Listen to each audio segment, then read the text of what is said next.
For today's vlog mga inday, samahan niyo ako sa aking kaganapan ngayong maghapon mga inday, no. Ang aking gagawin ngayon ay magluluto tayo ng sinabawan na isda. So itong isda na ito, hindi ko alam kung anong pangalan na ere, basta ito talagang isda na ito ay lagi nahuhuli ni papa ko. Pag ganiri talagang huli ng papa ko nung bata pa ako mga inday, tuwan-tuwa talaga ako kasi masarap talaga ito, kahit lagyan mo lang ng tanlad malunggay ay ulam na talaga mga inday, malinamnam talaga siya. Fresh pa na isda to mga inday kasi umaga ko talaga binili ito sa palengke. Tapos yan, lakasan ko na lang ang boses ko mga inday kasi talaga maingay ang manok dito. Ang ginawa ko mga inday, nilagay ko na yung tanlad, tapos nilagay ko na yung kamatis at sibuyas. Ang next namang mga inday, nilagay ko na rin yung okra. So, nilagay ko na okra mga inday para naman fresh ang ating healthy, ang ating katawan.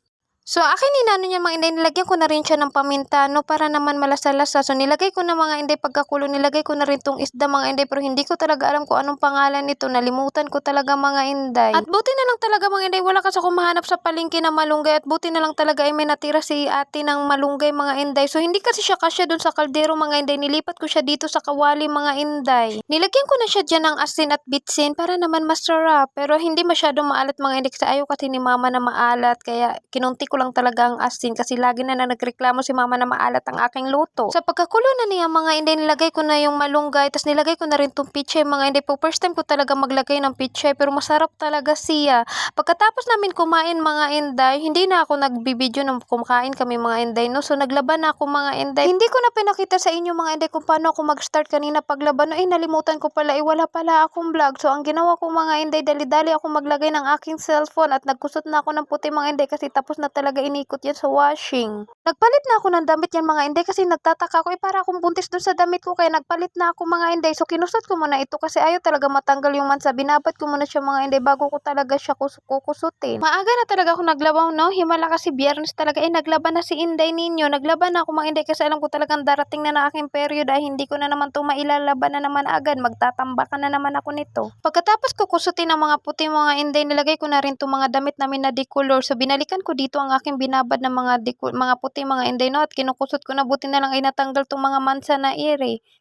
At buti na lang talaga ay nakikisama ang panahon ay hindi masyadong mainit, kaya dito na tayo sa labas magbabanlaw. So nang ginawa ko mga inday, tapos na ako magkukusot doon, nagbabanlaw na ako dito, no, para naman may dryer na natin at hindi tayo matatambakan na ida-dryer. Katapos ko lang din maligo niyan mga inay, hindi pa talaga ako nakasuklay. Halata naman sa aking buhok no, na tinali ko na lang talaga siya agad. So binilisan ko na dito mga inay, no, kasi hahaba na naman tong ating video. Ang ginawa ko dyan ay pangalawang banlaw na iyan. Ganito talaga lagi ang routine ng ating buhay sa mag-asawa, no, na maglalaba, kung ano man, o magtatanim, basta ganun talaga mga inay. So pagkatapos ko magbanlaw dito, na ida-dryer ko na siya para maisampay ko na, at para hindi na naman ako matambakan na sampay. Ito talaga ang buhay natin mga inday, no, lalo na pag pinasok natin ang content creator, kay talaga na lang lahat ng ating galaw ay kailangan natin videoin para lang talaga may upload tayong vlog. So natapos na yung pagdadryer ko, kinuha ko na ito at para maisampay na naman. So pagkatapos niya mga inday, tapos na itong inano ko na pinaikot na decolor. So akin na nato ano, kay ininix ko na naman tong aming mga short. May araw talaga mga inday na minsan tinatamad talaga akong mag-vlog, pero inaisip ko kasi sayang talaga yung mga pinagpaguran ko. Mahirap din mag-edit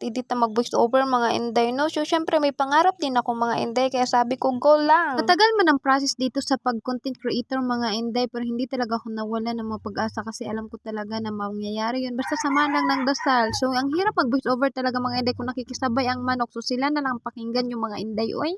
So, ito lahat ang aking nilaban mga inday. So, hanggang dito na lang ang aking video. So, salamat sa panonood. Bye-bye!